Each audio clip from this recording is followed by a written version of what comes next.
Hi, good evening! Katulad ng nakikita nyo, madilim na. Time check tayo, alas 6 ng gabi at nasa biyahe kami ngayon dahil may pupuntahan kami ni Mister. Yan, magde-date kami ni Mister.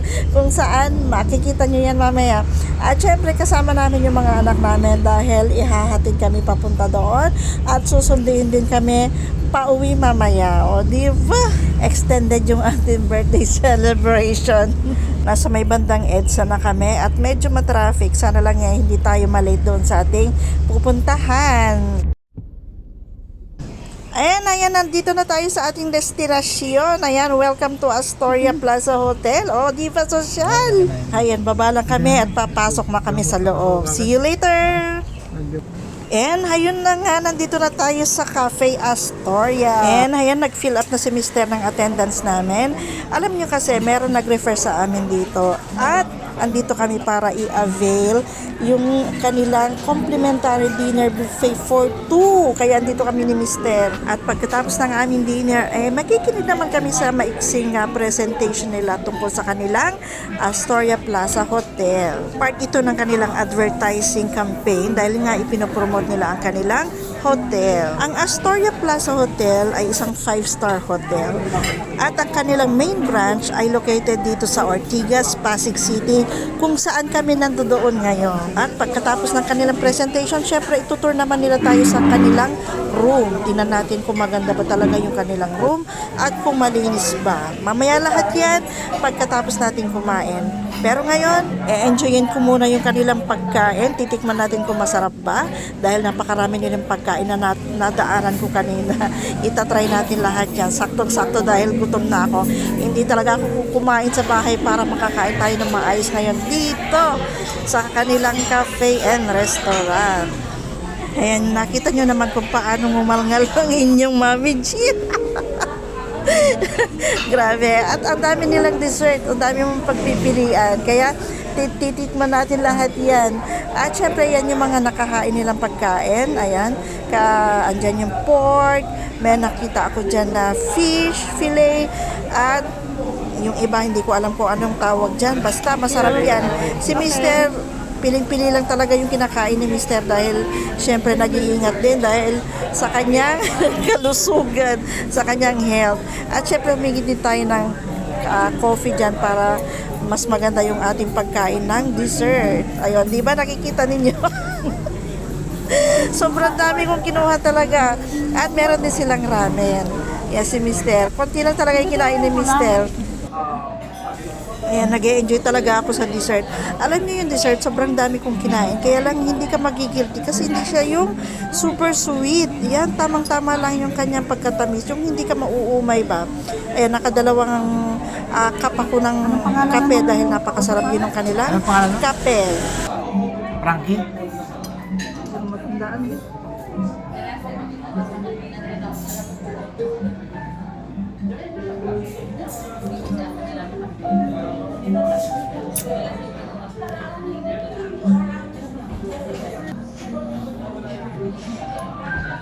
Okay na yan. Ito yung CR ng Astoria. Astoria. Mag-CR muna tayo.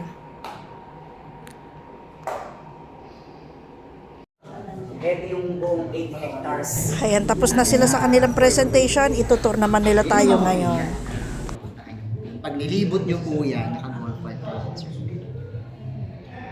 Kasi ito yung waterfront. Tapos yung ating ano ma'am, yung sa Boracay po natin, ito yung station 1 and station 3. Pareho po yung beach pool. Kahit ano po yung piliin mo dyan ma'am. So same rate pa rin tayo.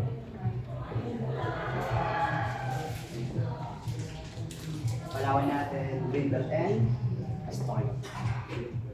Ayun yung resort natin sir sa station. Labas ng sir ng resort. Dagat. Hatid sundo ka sa kahit sa kapupunta niya.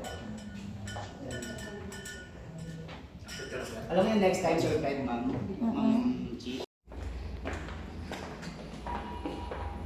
Anong floor na naman tayo? 25th ma'am. Yung tayo sa 25th. Dito sir, yung nagsimula ito, condo. Pero yung mga nakabili, hanggang ngayon sir, hanggang ngayon nandito pa rin sila nakatira. Condotel. Pasok po kayo. So, ito na yung 2-bedroom po natin, 130 square meter. Okay. Ito Ito yung... muna tayo sa kitchen, sir. Pakita ko muna yung kitchen, yung tsura ng kitchen natin. Again, sa kumpleto na po. Ang kailangan nilang ma'am, ang kulang lulutuin. Lulutuin, oo. Kaya yung mga member ko ma'am, na hindi na makapag-Boracay, makapag-Palawan, Sir Fred. Yung iba po, dito na lang nila ginagamit. Yung iba 5 days lang ma'am. Oo. Laundry area to. What? Ito. Or yung... Kasama po yan. Ito po, laundry area po Oo. yan. Ito. And stock room lang po siya. Lahat nandito na. Ayan, silipin natin yung view mula dito sa 35th floor. Grabe ang ano ko dito, lula. Ang taas, grabe. O yung plaza. Ito po. Plaza Hotel. Tapos ito na po ang mga rooms. Cabinet, fully furnished na. Ito yung kitchen. O, diba? Oh, wow. Ayan kanila. So ito po, ito Sir Fred. Ito po yung Salas, Ito yung dining. good for 6. Kaya siya naging good for 6, sir. Parang dito po yung dalawa, ma'am. Yung dalawa sa master's bedroom. Yung sofa po pull-out bed. Kaya yung another 6, pwede dun sa sofa, Pwede, ma'am. oo. Pull-out bed po, Ah, nagagawang pull-out. kama po. Ang malaki po, no? Ngayon, pag 1 bedroom naman po, imagine niyo po, wala itong room na to, tsaka yung CR. Pero kasama pa rin yung sala, yung kitchen kasama pa rin. Okay. Ang ibibigay po, ma'am, itong master's bedroom. Kasi may sarili na po itong CR, may bathtub. Ito na yung CR natin. Ang Then, laki siya. ito yung pinaka-room na po. Ito yung pinaka-master's Master's bedroom. So, yun na po yung mawawala kapag kapag 1 bedroom. Ang kinuha yung membership. Laki pa din, 80 square meter po. Oo Pero may nga. kitchen pa din, may sala pa din.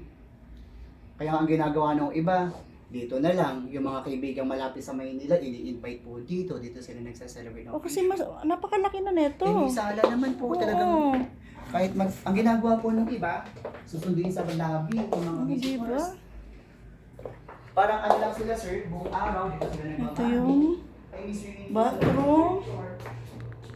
Ayan, may bathtub. Haba po yun. Ayan. Baka sakali makapagbakasyon tayo dito. Ayan. Ilang future na may mga anak na Another kayo, bathroom. may mga apo na kayo. Na siyempre, may mga kanya-kanyang schedule na kahit dito na sa Ortigas, dito kayo mag-bonding para sama-sama kayo kahit may mga trabaho din after ng work. O di mag-bonding po kayo dito, ma'am. At least makasama niyo. Kasama po kayo nila. Napakalawak. Ilang square meter to? 130, ma'am. Ito yung 2-bedroom. Na kung kaya mo lang din na 2-bedroom, pwede rin po. Pero kung medyo alanganin, pwede mag-start po sa 1, tapos upgrade mo rin. Pag regular, regular Dito ma'am, ano namin oo, dito, ang rate rate, nyo. ang 1 bedroom nasa around 11. Ang 2 bedroom po na to buo, 15. Per Ang day? rate per day po yun. 15? Yes ma'am. Yun po yung pinaka-rate. Pero pag member ka ma'am, ang 1 week mo dito, magkano? 3,000. 3,000. Pag hinati, ano po? Okay lang na nakaano ka? Ako. Pagka po hinati, 1,500 o 5 araw ma'am. Eh kung hindi po kayo member, kahit hindi po kayo mag-gasto, pumunta kayo sa ibang hotel. Kung magkano po ang gasto sa inyo. Di ba yung ganito po yung may kitchen, yung may sala, magkano po kayo? O di ba? At least maganda sabi ko nga po, pag naging member kayo Sir Fred, hindi lang kayo ang makakagamit nito, pati mga anak po ninyo po kasi transferable naman. Hayan, tapos na sila sa kanilang pa-tour. At alam niyo po ba na hindi lang yung free dinner yung na-receive namin ngayong gabi sa pag-attend namin. May gift certificate din kami. Free accommodation ng kanilang hotel. Mamimili kami kung saan namin gustong gamitin. 3 days, 2 nights. Ayan, mamimili kami kung saan lugar namin gustong gamitin. Pwede sa Palawan, meron silang branch sa May Davao, pwede rin sa Bali, Indonesia, meron sila sa Thailand, at syempre sa US of A. Thank you so much, Astoria. Nag-enjoy talaga ako ngayong gabi. Dad, kung ano mo yung Astoria sa taas? Ito na parang landscape.